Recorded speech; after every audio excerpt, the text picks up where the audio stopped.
Service traiteur La Providence, Maman Eliane Nitou.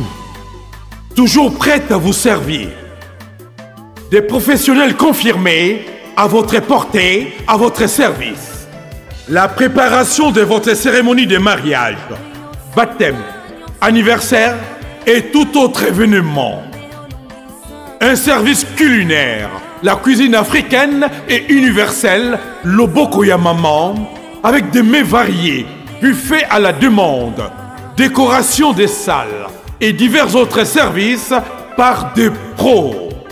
C'est la spécialité du service traiteur La Providence, Maman Eliane Nitou. Un contact pour vous, les 06 15 31 69 90. Maman Eliane Nitou. Réservez vite pour confirmer Maman Eliane Nitou. Service traiteur La Providence, Balambi Lelo, Bolier Kaka Lelo. La Providence, Biloko ya Moto. 12 ans d'expérience s'il vous plaît. Toujours à votre service et merci de votre confiance. La Providence toujours. La Providence Kaka. La Providence pour tous. Maman Eliane Nitou. Gloire à Dieu.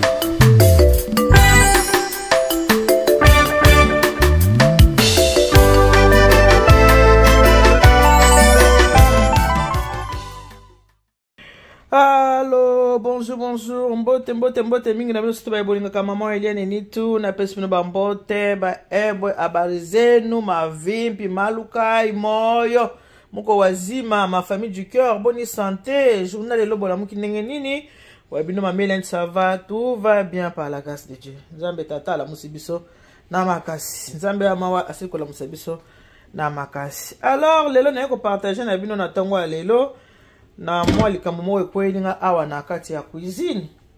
Likambo ekwelinga wa bino ndeko na kati ya cuisine awa boyebi ki ngana zaka muta makusa lenga kolamba ndenge basino surtout balingaka kolamba. Mais zala mwa likambo ekwelinga na kati ya cuisine awa na bite na kotika boete fona partager pe kaka na baninga. Baninga pe fo bayeba oyo ekwelinga na cuisine. Na tongo lelo nzamba la musu na makasi na lamuki na bina sala na makamu na ngai ya kolamba. Lena sepeleki na lamba ngombe na ngai na lamba yango na mabumu. Ngombe na mabumu. Alors lokola ngombe wana ezaka parti mo eza makasi teza yango pete. Yango na tokisi yango apart mabumu pe ezotoka. Mais na labaki so na lambi oyo nyonso solution yango eza nini? Madesu na tia yango na kati ya madesu. Kasi likambo oyo ekwelinga eza boye.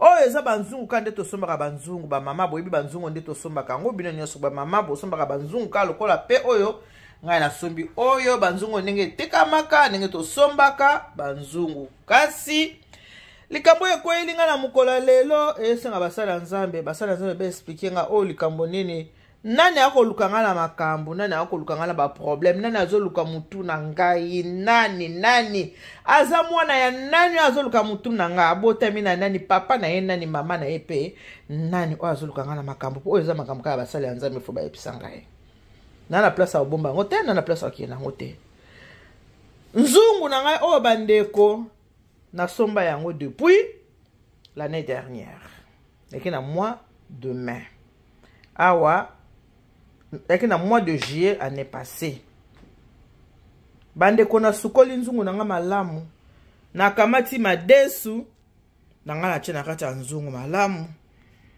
che madesu na nga na nzungu ka ndenge to bungisa pona kolamba bomoni nzungu o bozomona nzungu zo madesu na nga chena kati ya nzungu na ngai ka ndenge zalaka na che nzungu na moto e bandi kotoka bampangi ya munu Vincent bomo ke pota madesu ezana no beso bomoni ndenge eza bangi kotanga na misu te E bandi kotoka bandeko navandaki na salon cuisine yango oyo nayoki kaka explose moko boum nabi boum wana nini nabimi na salon na ye naye kotala nzungu naye kotala biloko nazolamba nde boye nakuti nzungu explose ndenge bozomona boye nzungu explose botala eloko tosimbelaka manche nango yango botala nayo kaka boum madesu mpe na bandaki kolamba yango bamama bozomona ti madesu na olambela na moye de mari bino mo boyebi mobali ya bakongo akosala 2 semaines te sanka asala nini alia madesu botala nzungu explose nzungu epasuki bomoni ndenge nzungu epasuki ekotanga na miso ekotanga na miso te botala oyo kindoki te oyo fo ezala kindoki nani siki ki me cherche nani azoluka nga nani azoluka mutu na nga tata na ye nani mama na ye nani oyo luka mutu na ngai boye nani oyo aye kopasolela nga nzungu boye bandeko oyo eza makambo oyo fo totala na ndenge ya spirituel oyo eza physique te oyo eza spirituel botala bino moko mutu mpenza azolambela mobali na ye botala nzungu bomoni yango wana sikoyo ekoyi yango nyonso bomoni botala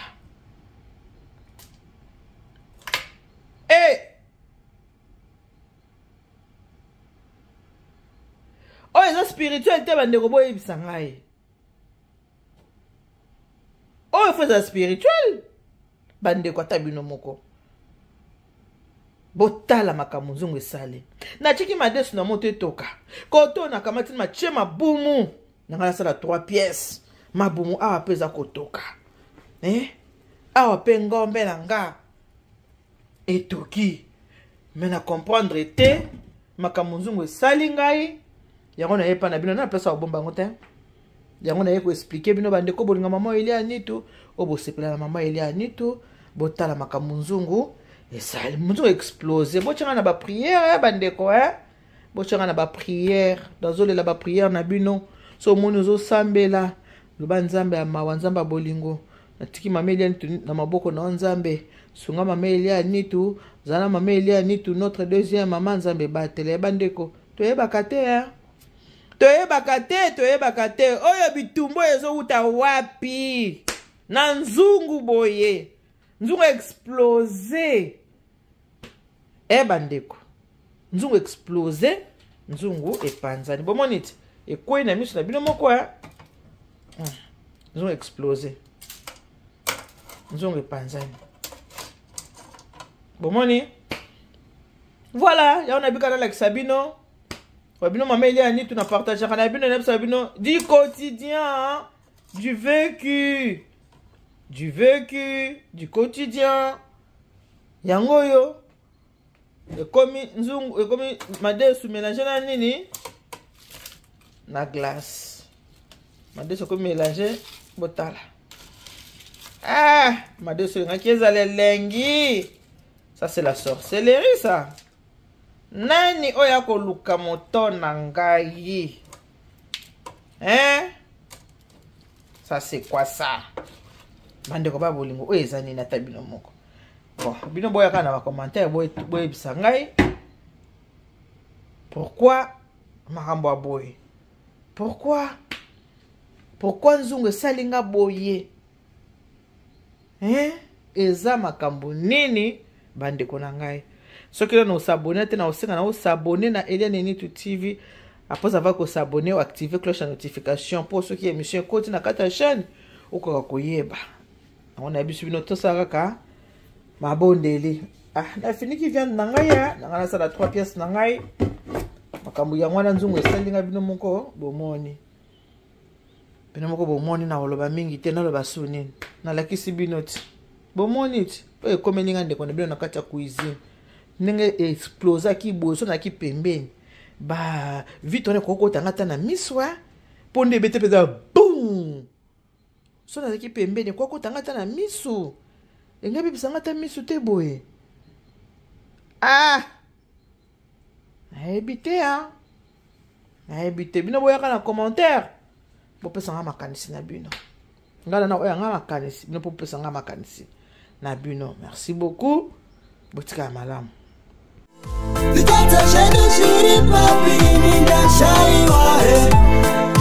Kaitana kuningune papi ninda baiwa he.